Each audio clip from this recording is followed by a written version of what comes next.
عشق کی بدولت مجھے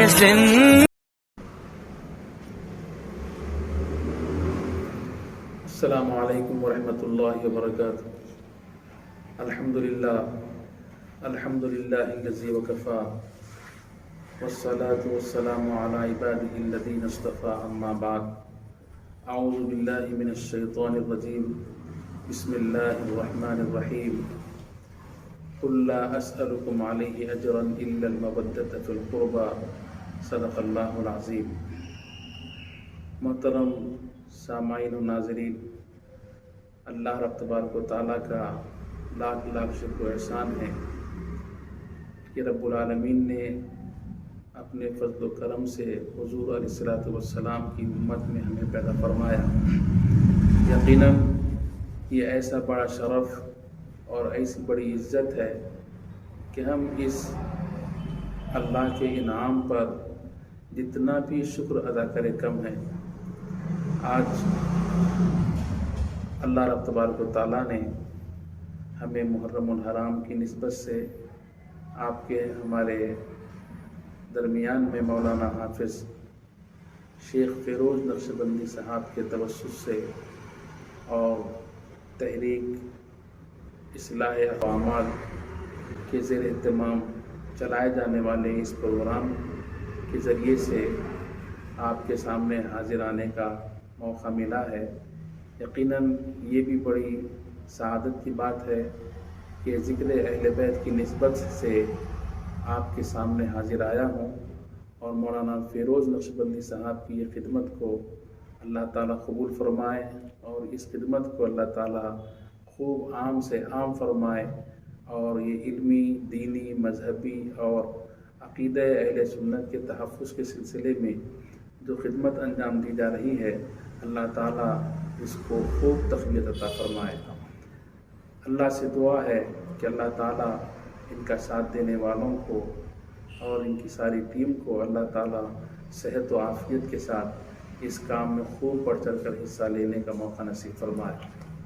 حضرات گرامی، محرم الحرام اسلامی سال کا پہلا آغاز ہے، اور اس مہینے میں سید الشہداء حضرت سیدنا امام حسین علیہ السلام کی شہادت ہوئی ہے۔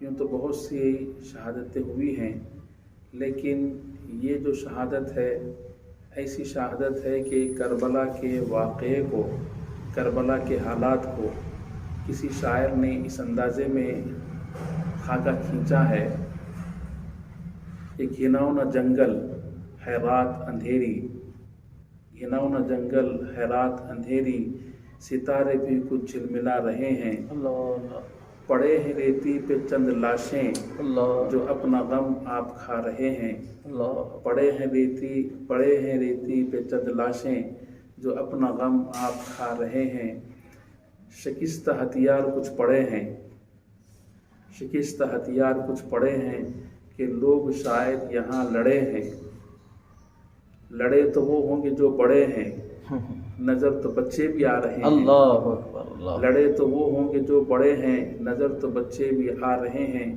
یہ کس مسافر نے جان دے کر دکھا دیا ہے سراغ منزل، یہ کس مسافر نے جان دے کر دکھا دیا ہے سراغ منزل، یہ کون گزرا ہے کربلا سے کہ راستے جگمگا رہے ہیں، یہ کون گزرا ہے کربلا سے کہ راستے جگمگا رہے ہیں، علی کا نام لے کے اٹھیے اگر نہیں ہے کوئی سہارا، علی کا نام لے کے اٹھیے اگر نہیں ہے کوئی سہارا، حسین کا نام لے کے بڑھیے جب قدم ڈگمگا رہے ہیں، حسین کا نام لے کے بڑھیے جب قدم ڈگمگا رہے ہیں۔ خواہش کروں گا کہ ایک مرتبہ سرکار دو عالم صلی اللہ علیہ وسلم اور آل رسالت مآب صلی اللہ علیہ وسلم کی بارگاہ میں نذرانے صلاۃ والسلام پیش فرمائیں۔ اللہم صلی علی سیدنا محمد طب القلوب و دوائها وعافیت الابدان و شفائها ونور الابصار و ضیائها وآلہ وصحبہ وسلم دائما ابدا۔ عزیزان ملت اسلامیہ، روئے زمین پر حضور علیہ السلام کے بعد سب سے زیادہ مقدس و مکرم اگر کوئی جماعت ہے تو اہل بیت اطہار اور صحابہ کرام رضوان اللہ علیہم اجمعین کی جماعت ہے۔ یہ وہ لوگ ہیں جن کے تعلق سے اللہ تعالیٰ نے قرآن کریم میں بہت سی آیات کو اور حضور علیہ الصلوۃ والسلام نے بے شمار احادیث میں صحابہ کرام رضوان اللہ علیہم اجمعین اور اہل بیت اطہار کی عظمت اور شان کو واضح فرمایا۔ یہ وہ لوگ ہیں جن کو اللہ تعالیٰ نے صحابہ کرام کو رضی اللہ عنہم ورضوان کہہ کے پکارا، اور پھر اہل بیت اطہار کو اللہ تعالیٰ نے پاک اور مطہر کر دیا۔ یہ وہ جماعت ہے صحابہ اور اہل بیت کی کہ روئے زمین میں جن کی محبت کو ایمان کا حصہ قرار دیا گیا ہے، اور جن کی محبت کے بغیر ایمان مکمل بھی نہیں ہوتا۔ تو آپ یہ بات کو سمجھنے کے لیے دونوں چیزوں کو میں پیش کرتے ہوئے آگے بڑھوں گا کہ جس طرح سے انبیاء کرام رضوان اللہ علیہ مجمعین کی تعداد کم و بیش 1,24,000 ہے، تو اہل تحقیق محدثین بتاتے ہیں کہ صحابہ کی جماعت بھی 1.25 لاکھ ہے۔ اب یہ 1.25 لاکھ صحابہ میں ہر صحابی ایک جیسے نہیں ہیں، ایک درجے کے۔ جس طریقے سے قرآن کریم میں اللہ تعالیٰ ارشاد فرماتا ہے تِلْكَ الرُّسُلُ فَضَّلْنَا بَعْضَهُمْ عَلَىٰ بَعْضٍ، ہم نے ایک رسول کو دوسرے رسول پر فضیلت عطا فرمائی، اسی طرح صحابہ کرام رضوان اللہ علیہم اجمعین کی جو جماعت ہے 1.25 لاکھ صحابہ، ان میں 40,000 صحابہ کو فضیلت حاصل ہے، پھر 40,000 صحابہ میں سے 4,000 صحابہ کو فضیلت حاصل ہے، 4,000 صحابہ میں سے پھر 313 بدری صحابہ کو فضیلت حاصل ہے، پھر 313 صحابہ میں 40 اول اسلام قبول کرنے والوں کو فضیلت حاصل ہے، پھر وہ 40 صحابہ میں 10 عشرہ مبشرہ کو فضیلت حاصل ہے، پھر ان 10 عشرہ مبشرہ میں سے 4 صحابہ خلفاء راشدین کو فضیلت حاصل ہے۔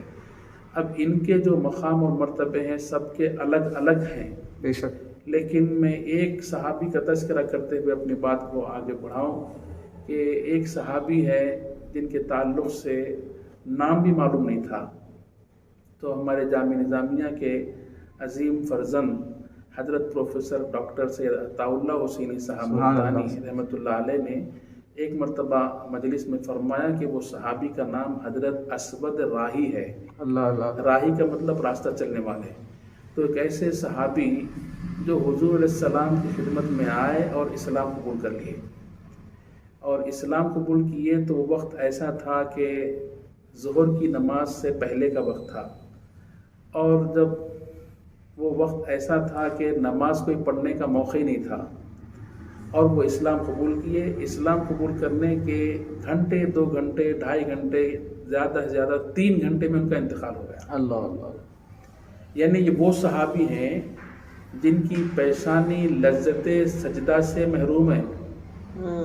سجدے کی لذت کیا ہوتی ہے ان کو معلوم ہی نہیں ہے، کبھی زندگی میں انہوں نے نماز پڑھی ہی نہیں، صرف 2 گھنٹے 2.5 گھنٹے کے مسلمان ہیں، لیکن اہل اللہ فرماتے ہیں کہ بڑے سے بڑے خطب و ابدال ہوں تب بھی یہ ادنا درجے کے صحابی جن کی زندگی میں ایک نیکی نہیں ہے، جن کی زندگی میں ایک نماز نہیں ہے، جن کی زندگی میں ایک روزہ نہیں ہے، لیکن اس کے باوجود بھی بڑے سے بڑے خطبیت اور ابدال کے مقام پر رہنے والے لوگ بھی یہ ادنا درجے کے صحابی کی بھی برابری نہیں کر سکتے۔ بے شک، سبحان اللہ، سبحان اللہ۔ تو عزیزان ملت اسلامیہ، یہ جو شرف اور یہ جو عزت ہے صرف حضور علیہ الصلوۃ والسلام کو ایمان کی حالت میں دیکھنے کی وجہ سے ہے، سبحان اللہ، سبحان اللہ، کہ عبادتیں سب ایک طرف، لیکن نسبت حبیب کبریا صلی اللہ علیہ وسلم کا یہ عالم ہے کہ حضور علیہ السلام کو صرف دیکھنے کا یہ عزت اور شرف ہے کہ دنیا میں وہ سب لوگوں سے ممتاز ہیں۔ سبحان اللہ۔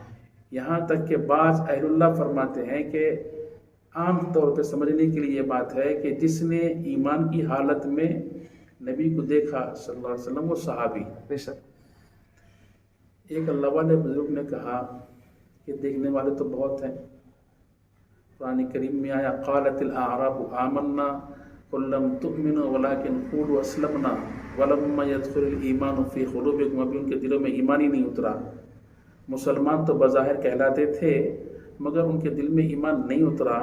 ایک اللہ کے ولی نے فرمایا، اہل اللہ فرماتے ہیں کہ جس نے ایمان کی حالت میں نبی کو دیکھا وہ صحابی نہیں، بلکہ جس مومن پر نگاہ مصطفیٰ پڑ گئی وہ صحابی۔ سبحان اللہ سبحان اللہ سبحان اللہ۔ یوں تو اگر ایسا ہوتا تو نبی کے پیچھے نماز پڑھ رہے ہیں، سرکار کے پیچھے نماز پڑھ رہے ہیں، لیکن بغلوں میں مورتیوں کو چھپا کے لائے ہوئے ہیں، ظاہراً تو مسلمان ہیں، لیکن مومن تو وہ ہے جس مومن پر نگاہ مصطفیٰ پڑ گئی، نگاہ حبیب کبریا پڑ گئی، وہ مومن ہو گئے، صحابی ہو گئے۔ بے شک بے تو شک۔ عرض کرنا بتانا یہ چاہتا ہوں کہ صحابہ میں ایک دوسرے کو فضیلت حاصل ہے۔ روئے زمین پر سب سے بڑی جماعت، سب سے مقدس جماعت، سب سے مکرم جماعت اگر کوئی ہے تو وہ صحابہ اور اہل بیت کی ہے۔ بے شک۔ تو ان کا جو شرف اور ان کی جو عزت اور ان کا جو اکرام اللہ کی نظر میں اور دنیا کی نظر میں ہے، اور ان کا احترام کرنا جو ہم پر واجب ہے، لازمی ہے، صرف اس لیے کہ ان کی نسبت رسول کریم علیہ السلام سے ہے۔ بے شک۔ اب ان کے اعمال کیا ہیں، ان کی نیکیاں کتنی ہیں، کم ہیں کیا زیادہ ہیں، نوافل کی کثرت ہے وہ نہیں ہے، بات صرف اتنی ہے کہ سرکار سے تعلق ہے، بس سب سے افضل ہے۔ تو وہ جو تعلق اب فضیلت کا ہے، ادنا درجے کی جو فضیلت صحابہ کی بھی ہے، وہ ادنا درجے کی فضیلت کو بھی بڑے سے بڑے خطب و ابدال بھی نہیں پہنچ سکتے۔ اسی طریقے سے جو اہل بیت اطہار رضوان اللہ علیہ مجمعین کی شان، ان کی جو عظمت، ان کی جو برتری ہے، آپ کے بولنے ہمارے بولنے سے نہیں ہے، اللہ تعالیٰ نے ان کے مقام اور مرتبے کو بلند فرما دیا۔ سبحان اللہ سبحان اللہ۔ یہ وہ لوگ ہیں کہ خالص حضور علیہ السلام کے خون سے جن کی نسبت ہے، آل نبی جو ہے خاتون جنت رضی اللہ تعالیٰ عنہا سے جو نسبت ہے، وہ نسبت ایسی نسبت ہے کہ اس سے بڑی نسبت کوئی اور نہیں ہے۔ یہاں تک کہ صحابہ کرام رضوان اللہ علیہ مجمعین بھی اہل بیت اطہار کا ادب اور احترام کرتے بے تھے، شک۔ اتنا ادب اور احترام کرتے کہ ایک روایت ایسی آئی کہ امام حسین علیہ السلام رکاب سے چڑھ کر گھوڑے پر بیٹھے تو حضرت عبداللہ ابن عباس رضی اللہ تعالیٰ نے ایسا ہاتھ پکڑ لیے، ایسا پیر پکڑ لیے، پیر پکڑنے کے ساتھ امام حسین رضی اللہ عنہ نے کہا کہ آپ کیا کر رہے ہیں، رشتے میں آپ مجھ سے بڑے ہیں لیکن آپ یہ کیا کر رہے ہیں، ایسا مت کریے۔ تو انہوں نے کہا کہ حسین، کائنات کو اگر کچھ ملا ہے تمہارے قدموں کے تصدق میں ملا ہے، اسی لیے میں تمہارے قدموں کو پکڑ رہا ہوں۔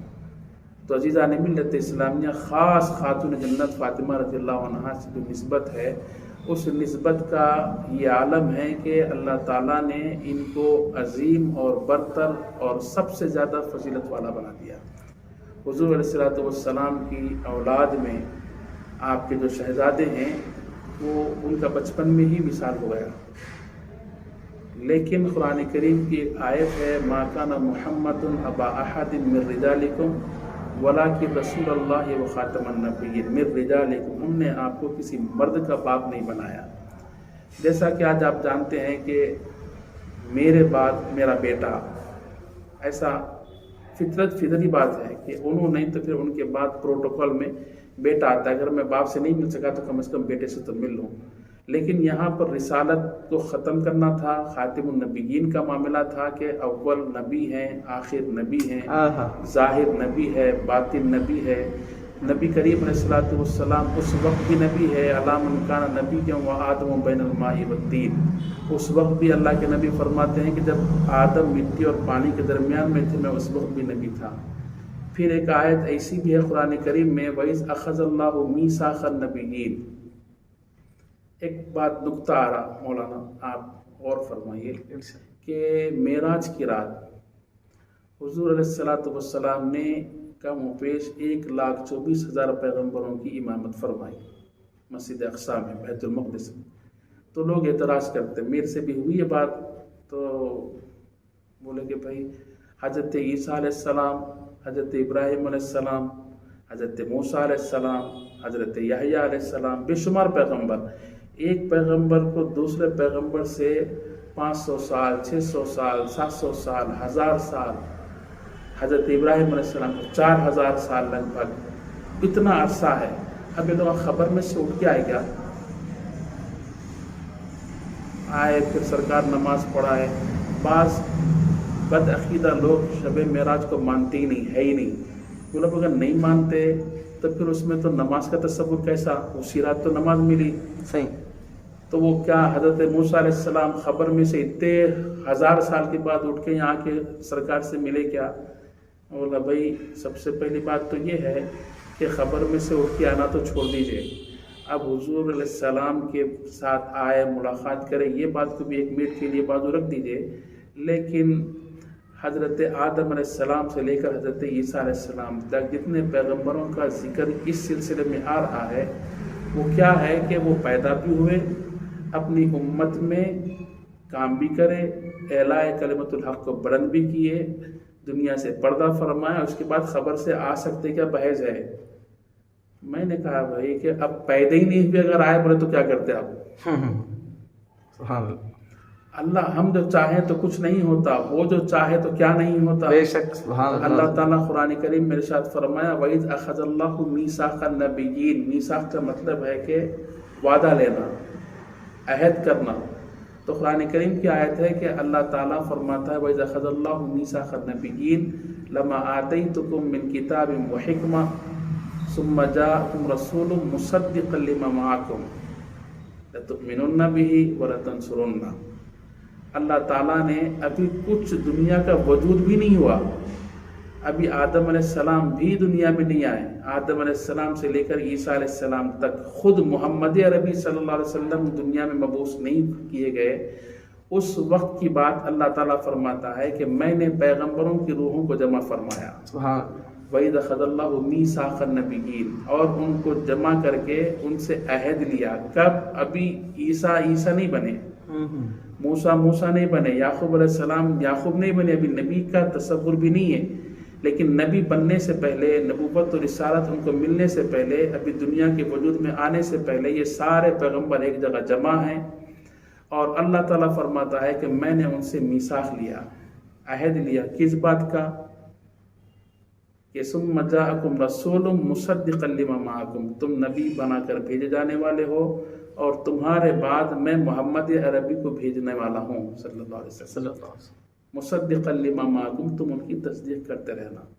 اور وہ سب لوگوں نے وہاں پر اقرار کیا، کیا بتا کر کہ نور محمدی کو بتایا گیا کہ یہ نور محمدی ہے اور بشری صورت میں یہ آنے والا ہے. تو جو انہوں نے وہاں پر وعدہ کیا تھا، وہاں پر ابھی نبی بننے سے پہلے جو وعدہ کیے تھے، وہ وعدے کو مسجد اقصی میں پورا کیا گیا کہ جو بولتے رہے کہ آنے والے ہیں آنے والے ہیں. اب جب آ گئے تو بتانا یہ ہے کہ سارے لوگوں کو ہم نے جن کی بارے میں تصدیق کر رہے تھے یہی محمد رسول اللہ ہے. تو عزیزان ملت اسلامیہ ضمنی طور پر یہ بات آئی، آپ کو بتایا کہ عقیدے کے سلسلے میں خاص طور پر مولانا بہت کام کر رہے ہیں کہ عقیدے کے سلسلے میں خاص طور پر سب کچھ ہونا ہے. جیسے کہ حضرت شیخ الجامعہ فرماتے ہیں کہ عالم ہونا اور بات ہے، مومن ہونا اور بات ہے. سبحان اللہ. سبحان. مفتی خیل احمد صاحب فرمائیں کہ جو ہے عالم ہونا اور بات ہے، عالم تو شیطان بھی تھا. مومن ہونا ہے تو مومن آدمی کب ہوتا ہے؟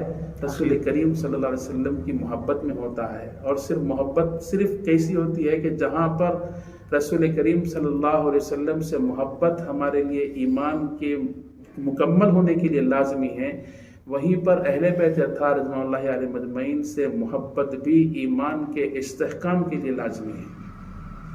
تو بتانا یہ چاہتا ہوں کہ اہل بیت اطہار رضوان اللہ علیہ مجمعین کی شان اور عظمت بالکل ایسی بلند ہے کہ اللہ نے خاتم النبیین ہونے کی وجہ سے آپ کو کسی مرد کا باپ نہیں بنایا، بلکہ اولاد عطا فرمائی. اگر اولاد نہ دیتا تو لوگ بولتے کہ یہ ایسے نبی ہیں کہ جن کو اولاد ہی نہیں ہوئی. تو اللہ تعالیٰ نے اولاد دی ضرور ہے، حضرت ابراہیم علیہ السلام، حضرت طیب و طاہر، لیکن ان کو بچپن میں ہی اللہ تعالیٰ نے ان کو دنیا سے بلا لیا ہے، بچپن ہی میں وہ وفات پا گئے. لیکن آپ کی جو نسل چلنا ہے وہ دنیا کی جو نسل ہے وہ اور ہے کہ باپ سے چلتی ہے. لیکن خاتون جنت حضرت فاطمہ رضی اللہ عنہا سے آپ کی جو اولاد ہے، امام حسن، امام حسین، اس کے بعد جتنے بھی ہیں وہ سب آپ ہی کی اولاد کہلاتے ہیں. جہاں تک معاملہ حضرت علی مرتضیٰ رضی اللہ تعالیٰ عنہ کا ہے، آپ کے چچیرے بھائی ہونے کے ساتھ ساتھ خاتون جنت حضرت فاطمہ رضی اللہ عنہا سے آپ کی جو زوجیت ہے وہ جو ثابت ہے کہ حضرت علی رضی اللہ تعالیٰ عنہ کا مقام و مرتبہ بھی اتنا بلند و بالا ہے۔ اللہ کے نبی صلی اللہ علیہ وسلم نے ارشاد فرمایا من کنت مولا ہو فاز علی مولا، میں جس کا مولا ہوں علی اس کے مولا ہیں، میں جس کا سردار ہوں علی اس کے سردار ہیں۔ تو حضرت امام حسین علیہ السلام کے تعلق سے حضور علیہ السلام نے ارشاد فرمایا حسین مجھ سے ہے میں حسین سے ہوں۔ سبحان اللہ سبحان اللہ۔ اہل بیت اطہار رضوان اللہ علیہ مجمعین کو اللہ تعالیٰ نے ایسا پاک اور ایسا مطہر کر دیا کہ مسجد میں آپ ناپاکی کی حالت میں آ نہیں سکتے، لیکن سیدنا علی مرتضیٰ رضی اللہ تعالیٰ عنہ کو حضور علیہ السلام نے اجازت دی کہ اگر آپ ناپاکی کی حالت میں ہیں تب بھی آپ آ سکتے ہیں، اللہ اللہ، کیونکہ اللہ تعالیٰ نے ان کو پاک کر دیا ہے، مطہر کر دیا ہے۔ حضرت امام حسین علیہ السلام چھوٹے بچے ہیں، کھیل رہے ہیں، سیدنا ابوبکر صدیق رضی اللہ تعالیٰ عنہ اس منظر کو دیکھ رہے ہیں اور آپ امام حسین کے پیچھے بھاگ رہے ہیں رضی اللہ تعالیٰ، اور پورا گراؤنڈ جیسا بچے بھگاتے ہیں ویسا حضور علیہ السلام کو امام حسین بھگا رہے ہیں، ادھر سے ادھر ادھر سے ادھر ادھر سے ادھر، اور امام حسین گھٹتے نہیں۔ سیدنا ابوبکر صدیق رضی اللہ تعالیٰ عنہ مسکرا رہے ہیں، یا رسول اللہ آپ یہ کیا کر رہے ہیں؟ تو بولے حسین کو پکڑ رہا ہوں، حسین کو پکڑ رہا ہوں۔ اب جب بھاگتے بھاگتے بھاگتے بھاگتے امام حسین گھٹتے ہی حضور علیہ السلام نے انہیں لے کر اپنے کاندھوں پر بٹھا لیا۔ سیدنا ابوبکر صدیق رضی اللہ تعالیٰ عنہ سے مخاطب ہوتے ہوئے حضور علیہ السلام نے فرمایا حسین مجھ سے ہے میں حسین سے ہوں، حسین مجھ سے ہے میں حسین سے ہوں۔ کاندھوں پر بٹھانا، آج اگر کوئی نانا اپنے نواسے کو کاندھوں پر بٹھاتا ہے یہ خیال کر لے کہ نبی نے حسین کو بٹھایا ہے، میں بھی اپنے نواسے کو بٹھا رہا ہوں، سنت کا سوال ہے۔ ادائے مصطفیٰ صلی اللہ علیہ وسلم پر عمل کرنا ہی مومن کی شان ہے۔ حضرت امام حسین علیہ السلام کی عظمت، آپ کی شان ایسی ہے کہ امام حسن اور امام حسین رضی اللہ تعالیٰ عنہ دونوں حضور علیہ السلام کے پاس آئے، گود میں بیٹھے ہیں، تو صحابہ اکرام نے یہ منظر کو دیکھا کہ امام حسین کے کاندھوں پر، مونڈھوں پر یا گردن پر سرکار ناک لگائے ہوئے ہیں۔ اللہ اللہ۔ پھر امام حسین علیہ السلام کبھی امام حسن علیہ السلام ان کے یہ تالو میں سونگھ رہے ہیں، یا رسول اللہ آپ یہ بچوں کو سونگھ رہے ہیں، کبھی گردن کی طرف ناک لگاتے ہیں، کبھی سر کی طرف ناک لگا کے سونگھتے ہیں۔ تو فرمایا کہ حسین کے جسم کو جب میں سونگھتا ہوں، حسن کے جسم کو جب میں سونگھتا ہوں تو مجھے جنت کے پھولوں کی خوشبو آتی ہے۔ حسن و حسین جنت کے پھولوں میں سے پھول ہیں۔ تو امام حسین علیہ السلام اول اہل بیت اطہار کی جو نسل ہے اس میں اول فرد ہے، پہلے فرد ہیں حضرت امام حسن، حضرت امام حسین، اس کے بعد حضرت امام زین العابدین، یہ سلسلہ طویل ہے۔ تو حضرت امام حسین علیہ السلام کی عظمت اور آپ کی شان ایسی ہے کہ ایک مرتبہ ہوا یہ کہ سیدنا عمر رضی اللہ تعالیٰ عنہ منبر رسول پر ٹھہر کر خطبہ ارشاد فرما رہے ہیں۔ سیدنا عمر خلیفۃ المسلمین، امیر المومنین، خطبہ ارشاد فرما رہے ہیں۔ مسجد نبوی جمعہ کے موقع پر کھچا کھچ بھری ہوئی ہے۔ ایسے وقت میں حضرت امام حسین علیہ السلام کی عمر 7-8 سال کے لگ بھگ ہوگی۔ وہ دوڑتے ہوئے آئے، مسجد نبوی کھچا کھچ بھری ہوئی ہے، لوگوں کو اچھلتے ہوئے، پھلانگتے ہوئے، بھاگتے ہوئے مسجد نبوی میں آئے۔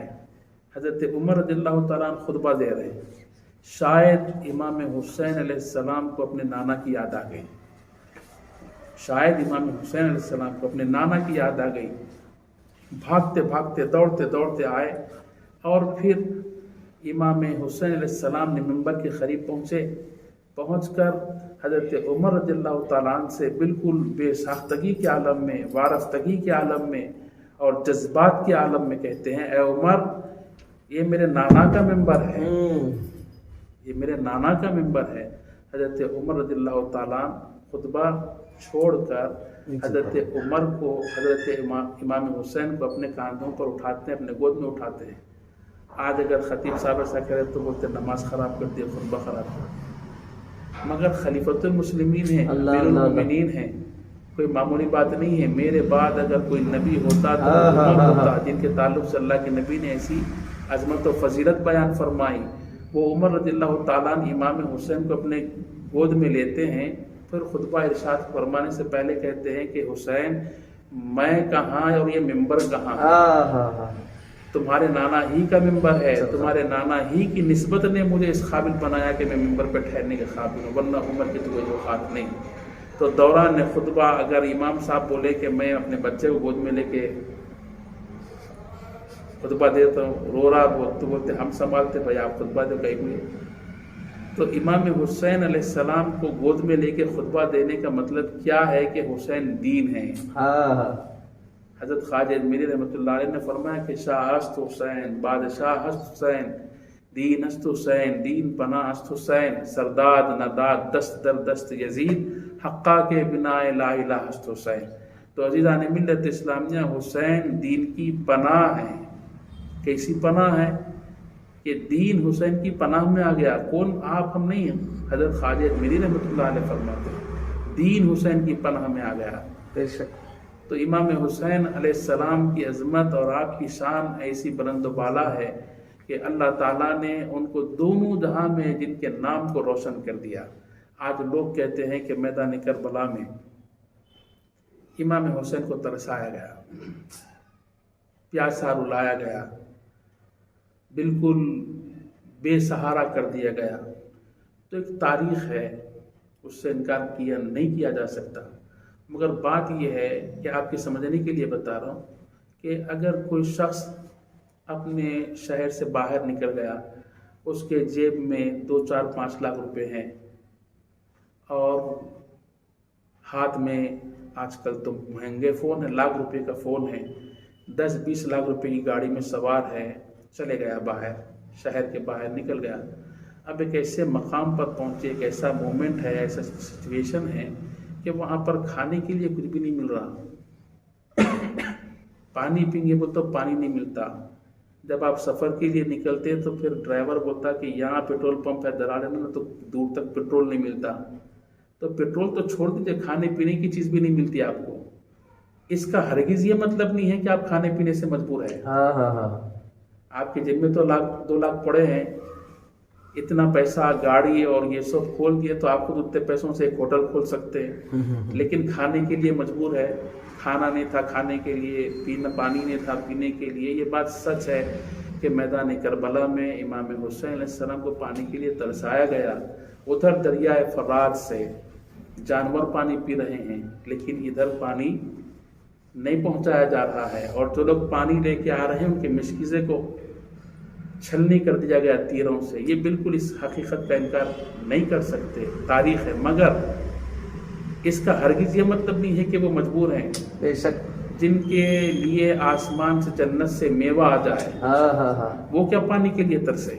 ہاں میں تو کہتا ہوں، بلکہ عاشق کہتا ہے کہ حسین پانی کے لیے ترسا نہیں، پانی ترسا ہے کہ میں لب حسین تک پہنچ جاؤں، میں لب حسین تک پہنچ جاؤں۔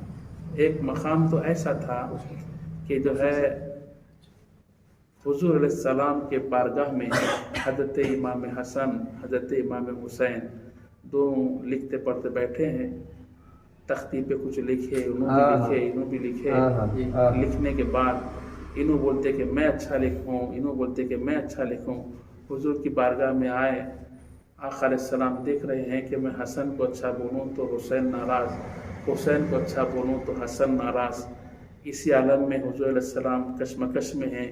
آسمان سے جبرائیل علیہ السلام آئے، عرض کرتے ہیں یا رسول اللہ یہ فیصلہ آپ مت کریے، اللہ کرنا چاہتا ہے۔ بولے کیوں؟ تو بولے کہ حسین اگر ناراض ہو جائے تو حسین کا ناراض ہونا بھی اللہ کو گوارا نہیں، اللہ۔ تو پھر کیا؟ تو فرمایا کہ آپ اللہ پہ چھوڑ دیجئے، اللہ فیصلہ کرے گا۔ تو جب یہ دونوں تختی لے کے بیٹھے، آسمان سے جنت سے سیب اللہ نے بھیجا، آدھا سیب ادھر آدھا سیب ادھر۔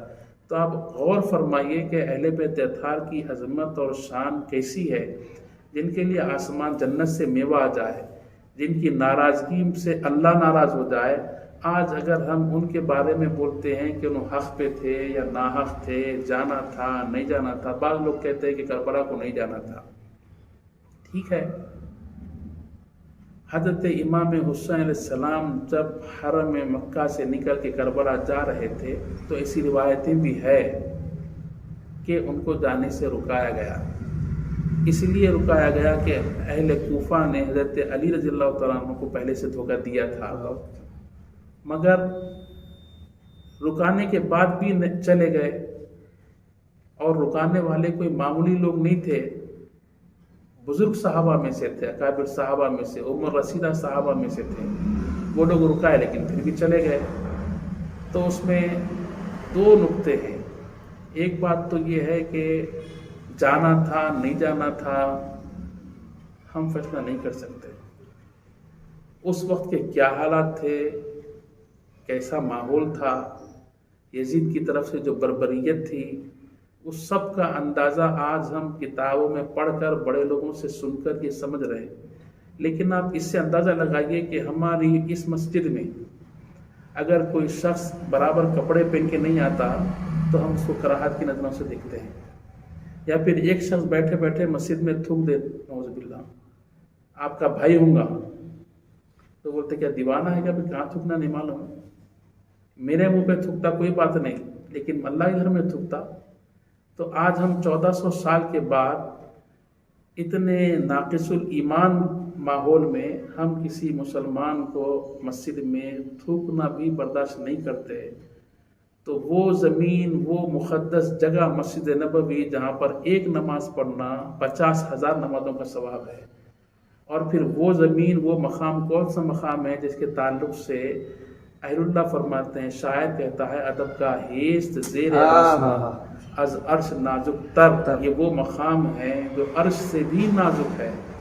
آسمان کے نیچے، زمین کے اوپر ایک ایسا مقام جو عرش سے بھی نازک ہے. نفس گم کر دہمی آیت جنید و بایزید ہی جائے، یہاں پر سانس لینا بھی بے ادبی ہے. اس مقام پر یزید کی طرف سے گھوڑوں کو باندھ دیا گیا. ظاہر سی بات ہے کہ ہم اپنی اس مسجد میں بھی تھوکنے کو برداشت نہیں کرتے. کراہت ہے، لعنت ہے اس شخص کے اوپر. تو وہ مقدس مقام پر گھوڑوں کو باندھ کر وہاں پر ظاہر سی بات ہے کھانا پینا، گندگی، یہ کرنے والے کو آپ اچھا کیسے بول سکتے ہیں؟ انہیں حق پہ تھا کیسے بول سکتے ہیں؟ بالکل نہیں بول سکتے. اور وہ امام حسین نہیں جانا تھا یہ بھی کیسے بول سکتے آپ؟ کیوں کہ امام حسین علیہ السلام بچپن میں ہیں بھی. اس بچپن کے عالم میں، اسی بچپنے کے عالم میں امام حسین علیہ السلام ایک آئے اور حضور علیہ السلام کی گود میں بیٹھے ہیں. آقا علیہ السلام کی آنکھوں سے آنسو جاری ہیں، آنکھوں سے آنسو جاری ہیں. صحابہ نے پوچھا یا رسول اللہ آپ کیوں رو رہے ہیں؟ تو فرمایا کہ جبرائیل علیہ السلام نے آ کر خبر دی ہے کہ میرا حسین کربلا میں قتل کر دیا جائے گا. تو امام حسین کی شہادت اللہ کی مرضی ہے، اللہ کا منشا ہے، اور حضور علیہ السلام کے علم میں ہے، صحابہ کے علم میں ہے، اور خود امام حسین علیہ السلام کو معلوم ہے کہ مجھے آج نہیں کل جب وقت آئے گا تو میدان کربلا میں کٹنا ہے. تو جو روکا گیا ہے وہ صرف ظاہری اسباب ہے، بالکل، لیکن باطنی کیفیت، باطنی طور پر جو ڈکلیریشن ہے کہ مجھے جامع شہادت پانا ہے تو پانا ہے. کبھی اگر آپ موقع دیں تو یہ جامع شہادت کے اوپر میں بات انشاءاللہ کریں گے. لیکن صرف اب یہ بتانا چاہتا ہوں کہ آپ کو، ہم کو، کسی کو بھی حق نہیں ہے، خاص طور پر بدعقیدہ لوگ کہتے ہیں کہ ان کو نہیں جانا تھا، جانے کی ضرورت نہیں تھی. جانے کی ضرورت نہیں تھی تیرے کو نہیں معلوم ہے جتنا ان کو معلوم ہے. اور پھر ان کو تو معلوم ہے کہ مجھے کٹنا ہے، اللہ کی مرضی ہے. اور پھر وہاں پر 72، آپ سوچو دماغ کیسا جاتے امام حسین نعوذ باللہ، جو کبھی کسی مدرسے کی سڑی چڑھا نہیں، کسی عالم کی صحبت میں بیٹھا نہیں، ایک پیالی چائے کے اوپر 1 گھنٹے تک بحث کرتا کہ یہ نہیں کرنا تھا، وہ نہیں کرنا تھا. آپ سوچو بھائی، سینس 22,000 کا لشکر ہے، آپ بیوی بچوں کو، چھوٹے معصوموں کو لے کے آپ کربلا کو چلے گئے. تو کسی سمجھانے والے نے سمجھایا کہ کہیں گھر جل رہا تھا. دیکھتے دیکھتے دیکھتے دیکھتے اس گھر کی آگ بڑھ گئی، اور اتنی بڑھ گئی کہ وہ گھر پورا آگ میں شعلہ پوش ہو گیا. ایسے عالم میں بستی کے لوگ آ کر کوئی پانی ڈالنے کی کوشش کر رہا ہے، کوئی پولیس والوں کو فون کر رہا ہے، کوئی فائر اسٹیشن کو فون کر رہا ہے، کوئی کچھ کوشش کر رہا ہے کہ پڑوس میں کچھ ایسا حادثہ ہو گیا. لیکن اسی عالم میں ایک چھوٹا سا بچہ ہے اور چھوٹے سے لوٹے میں پانی ادھر ادھر سے ڈھونڈ کے لا کے پانی ڈال رہا. دہکتی ہوئی آگ ہے. تو کسی نے اس بچے سے پوچھا کہ کیا کر رہا؟ تو بولے آگ بجھا رہا ہوں. تو بولے یہ آگ کو دیکھ رہا ہے کیسی شعلہ پوش ہے، ایسی شعلہ پوش آگ اور تیرا یہ چلو بھر لوٹا بھر پانی کیا کام میں آئے گا، کیا کرے گا؟ تو وہ شخص کہتا ہے، وہ بچہ کہتا ہے کہ چاچا جان بات اصل میں یہ ہے کہ یہ جو گھر جل رہا ہے میرا گھر ہے. اللہ اللہ. یہ جو گھر جل رہا ہے میرا گھر ہے. آپ ہرگز یہ نہ سمجھے کہ یہ چلو پر پانی کچھ کام نہیں کرتا. ابو گھر پہ نہیں ہے. اللہ اللہ. ابو جب گھر سے آئیں گے اور مجھ سے پوچھیں گے کہ بیٹا جب گھر جل رہا تھا تو کیا کر رہا تھا؟ اللہ اللہ. تو کم از کم میں یہ تو کہہ سکتا ہوں کہ کوششیں تو کرنے والے بہت کیے ہیں، لیکن میں نے جتنی کوشش ہو سکتی تھی میں نے کیا ہے. تو عزیزان ملت اسلامیہ، امام حسین علیہ السلام 72 کے ساتھ گئے تھے، 72 شہید ہو گئے، اور بچوں کے ساتھ گئے تھے، بڑوں کے ساتھ گئے تھے. یہ کرنا تھا نہیں کرنا تھا کہ بحث اور ہے، لیکن امام حسین علیہ السلام کو محمد عربی کو جواب دینا ہے. اللہ اللہ. حسین جب دین کے اوپر دین کا مذاق اڑایا جا رہا تھا، پرچے میں توحید کو نیچے کرنے کی سازشیں کی جا رہی تھی، بربریت کا عالم بڑھ رہا تھا، حرم مکہ کے، حرم مدینہ کے مقدس سرزمین کے ماحول کو ناپاک کرنے کی کوششیں کی جا رہی تھی، ایسے عالم میں تو کیا کر رہا تھا؟ تو میں امرن نانا جان سے کہوں گا کہ اس سلسلے میں آپ کے دین کی بقا، آپ کے دین کے تحفظ کے سلسلے میں نے اتنی کوششیں کی کہ نہ صرف اپنی جان کو تو قربان کرنا اور ہے، لیکن میں نے اپنے 6 مہینے کے بچے کو بھی قربان کیا. ہاں سبحان اللہ سبحان. تو عزیزان ملت اسلامیہ، یہ دین محمد عربی کا دین ہے، یہ دین محمد رسول اللہ صلی اللہ علیہ وسلم کا دین ہے. اور اس دین کو ظاہر سی بات ہے کہ جس کا دین ہوگا اسی کی اولاد کو قربانی دینا ہے. اب اس اسلام کے شجر کو امام حسین کے خون کی ضرورت تھی، اور جب امام حسین نے خون دے دیا ہے تو شجر اسلام کی ایسی آبیاری ہو گئی. میرا ایمان، میرا ایقان، بلکہ میں سمجھتا ہوں کہ ہر سنی صحیح العقیدہ مسلمان کا یہ ایمان ہے کہ بہت سی آنچیں آئیں گی، لیکن اب کربلا تو آنے والا نہیں ہے. لیکن جب کربلا ہو گیا ہے تو اسلام کے لیے، دین کے لیے بہت سے کٹھن حالات سے گزریں گے، لیکن اسلام کا کوئی بال بگا نہیں کر سکتا. تو عزیزان ملت اسلامیہ، قابل مبارکباد ہیں وہ لوگ جو یہ کام میں حصہ لے رہے ہیں، اور اس چینل کے ذریعے سے عقائد حقہ کا پرچار ہو رہا ہے، اور اہل بیت اطہار رضوان اللہ علیہ مجمعین کی شان اور ان کی محبتوں کو جو عام کرنے کی کوششیں کی جا رہی ہیں، یقیناً یہ وہ دولت ہے. آخری بات بتا رہا ہوں کہ لوگ مسواک کرنا سنت ہے. اللہ اللہ اللہ. کون بول رہے ہیں؟ حضرت صدر الشیوخ جامع نظامی علامہ طاہر رضوی صاحب رحمۃ اللہ علیہ. میں نے حضرت کے مضمون کا عنوان ہی یہ بنایا، اور اخبارات میں بھی یہ ان کے زمانے میں، ان کی حیات میں یہ بات چھپی، شائع ہوئی ہے کہ مسواک کرنا سنت ہے، مسواک کرنا سنت ہے. ایسا نماز سے پہلے، فرض نماز سے پہلے 2 رکعت نماز پڑھنا سنت ہے، بیٹھ کر پانی پینا سنت ہے. میاں یہ سب سنتیں بتاتے، یہ بھی سنت بتاؤ کہ یاد حسین میں رونا بھی سنت ہے. اللہ سے دعا ہے اللہ تعالی ہم سب کو حسنین کریمین اہل بیت اطہار رضوان اللہ علیہ مجمعین کی محبتوں سے ہمارے دلوں کو منور فرمائیں. زندہ رہیں تو مولا حضور علیہ السلام کی اطاعت و فرما برداری نصیب فرما، اور میدان محشر میں اٹھیں تو ان کے غلاموں میں ہمارا حشر فرما. وآخر دعوانا الحمدللہ رب العالمین.